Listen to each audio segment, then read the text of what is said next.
Else who you are. My name is L. Dio Reynolds. People call me Dio for short, from Chicago, Illinois. Okay, and you're going to Western now, and you just graduated this spring, Just right? graduated. All right, but back for more school this summer. Yes, sir. So what are you studying? I'm just doing hospitality management, which goes along with my culinary management program. Okay, and I know we talked a little bit about it before. You're studying all that because what do you want to do with it? I want to probably own a restaurant or work in a hotel as a food and beverage manager around the area.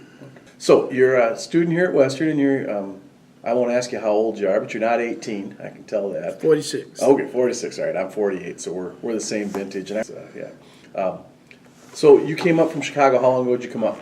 I came about 15 years ago. I got shot in the gang war, and I came up here to recuperate, and I noticed how much easier the smaller the fish was down here, Okay.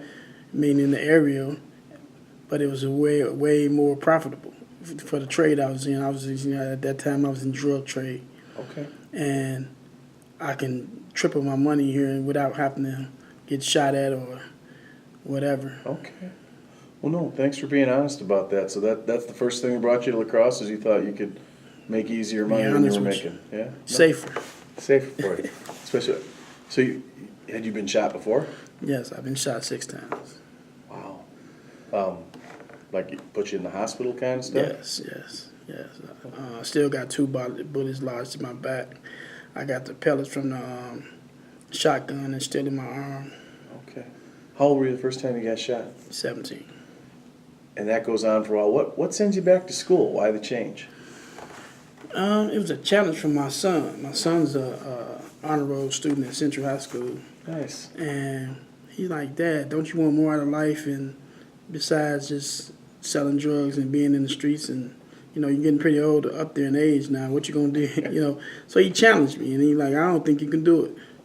And when I first came to school, because I dropped out in 7th grade, Yep. in Chicago, because it was too dangerous for me to go to school because I was in the gang. Sure. And I just wanted, and first I just said, you know what? I'm going to come to school just to get the financial aid and buy me some more drugs, use it for drug money. Okay. Which is a known common thing now. And then I just started liking it. Like the people around here was just like super nice, and the instructors, from all my instructors, were like pushing and caring and making sure that not only did you get it, you understood it. So you came up to Western, originally came back to school because your son pushed you towards it, and you said you weren't maybe here for all the right reasons at first, but it kind of won you over. When did you figure out that like you really wanted to be in school? When I finally got into my program, Okay. which was culinary arts, and it just put the icing on the cake. Deb Blue was like probably one of the best instructors Yeah, I like Deb. you ever had. She just really was like a mother figure to the whole classroom. Really instructional and just really encouraging and wanting you to do good and go out of her way to make sure that you ain't got no excuse not to pass. Nice.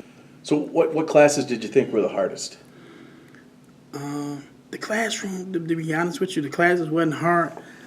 It was just adjusting to me being the oldest person in the classroom, Okay. having to work twice as hard because my brain set was 20 years ago, and compared to the younger kids that was in school now, their brain set was 2 years to maybe a year ago. Yep. So I had to work extra harder to stay afloat, and I had some obstacles in the way, but I overcame them. Do you want to talk about any of those obstacles? I mean, it was just like feeling like I didn't fit in the classroom because I was too old. So tell me though, I'm curious. So you grew up in a tough environment. That's where, and came out of some stuff that most folks don't. What did you learn from that? How did that help you survive and all that stuff? It makes you not want to make excuses. When you got here and you started, I mean, you mentioned like Deb was kind of sucked you in and got you things going for. What else helped you here? What worked at Western? The Welcome Center, Okay. the building next to the Welcome Center, all the staff in there was just like so introducingly friendly. Okay. And so like, hey, how's your day going? You're really worried about how your day going. Yeah. From the welcome center to Jessica and the rest of the staff over in that building. Yep. Just she sit there all day long and just greet people and make Yeah. sure that they get to the information they need to get. And like sometimes you go to places you don't get that, or you don't get that kind of service. And when you're getting good service, you have no alternative but to embrace that. Like, whoa, you look forward to it every day now. Like, you know they finna speak to you. You know they finna say how you doing. You know they want to say, have a conversation with you. Like, So it's kind of like family, right? Family. Yeah, well, that's Right. nice. So I was going to ask you before, how old's your son now? 16. 16, so still at Central? Yes. Is he a ball player? Yes. Is he any Baseball good? and basketball, yes. Yeah. Is he as good as Dad? No. Baseball is. Is he? So you think he might play in college? He want to. Yeah. I mean, but he more focused on schooling than sports. Good. You know, like I say. That's got to feel good for you, right? I mean, like, it feels good as a father. Like, when you go to his baseball games, you know, like, and by him being one of the better players, you always hear about his accolades on the field. Yep. But when you go to his baseball games and people talk about his accolades in the classroom, that's a better reward than anything home run or three-point shot a person can make, because now he being recognized for being an intelligent kid, not just an athlete. Yeah. No, I think that's interesting. And I'm thinking about you. So, I mean, it sounds like, you said you didn't have a lot of school, but you're a smart guy, right? I mean, did you feel like a smart guy when you got here? I mean, I felt that I was okay. I mean, I knew that I could do the schoolwork. I just Okay. didn't do it.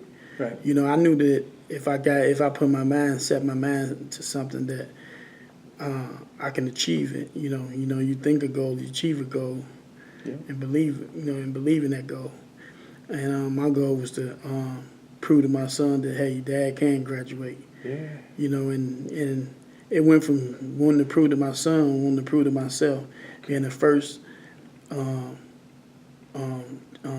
son of my dad's to actually graduate college. So out of all those 22 kids, you're the first son to go? Any of your sisters go? No. So you're the first one of anybody. Yes. So that's a big deal. Big. Did many of them come up for graduation? Some of them did, yeah. I saw some pictures. I saw a picture of you with Dr. Stanford. Yeah, he photobombed us. I saw that. That was great. Well, so maybe on the other side, like, what are things, if you were trying to help the college get better, if we wanted to have more students like you, what are things we should have in place or we could have helped you with better? I think that for the most part, it was a lot of things, more programs like Project Proven, Okay. and more widespread, where a person can understand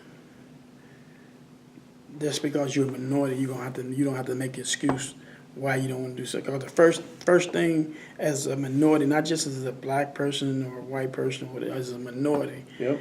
is you look for that brick wall to get in front of you to be that excuse for you to stop. Okay. So why do I stop? Oh, I'm stopping because, man, they don't like black people. There's only 10, 15 black people go to the college or whatever. Yep. And I try to not use that as a wall as a barrier for me, because if I use that, then I'm just giving up on myself. But if I use that as a motivational tool Yep. to say, okay, they don't like us because they say all we do is gang bang and sell drugs and whatever. Well, now they're going to see that all I do is come to school every day. I come to school sick. I come to school when I don't want to, when my diabetes not good or whatever. But I still, in the weather, on the buses, when it's freezing cold, I still get up. Yep. And I get motivated to want to just do things. And so when I can do that, because like I used to be on the streets from 6 a.m. in the morning to probably 3 a.m. the next morning every day, all day. So if I can do that, as on the legal aspect, what kind of time can I invest in myself as on a positive aspect? Right. And just Okay. grow. So it sounds to me like, well, it's interesting because you're taking kind of a negative and making it a positive. You're saying, Correct. listen, I got all this work ethic. I just got to put it where I want it. Right. So if people knew that even somebody coming from a background like yours is like, no, I just got to get into something I love with people. Man, I don't mean to throw the word love around too much, but you found something you loved and people acted like they loved you, right? They were family, then things got different. Kind of let all of you out. Right. Absolutely. And now I went from dropping out of school to being on the honor roll to giving up to making $15,000-$20,000 a day to being homeless. Right. And still coming to school.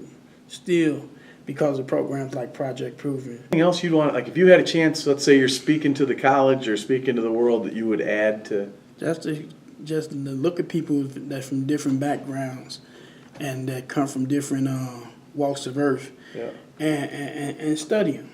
Don't be afraid of them. You know, I think a lot of people was afraid of me because they knew about my background. Sure. And just take a chance and say because people who do take a chance to get to know me, Yep. they like me. Like most people around the colleges know my name, first name basis, because Yep.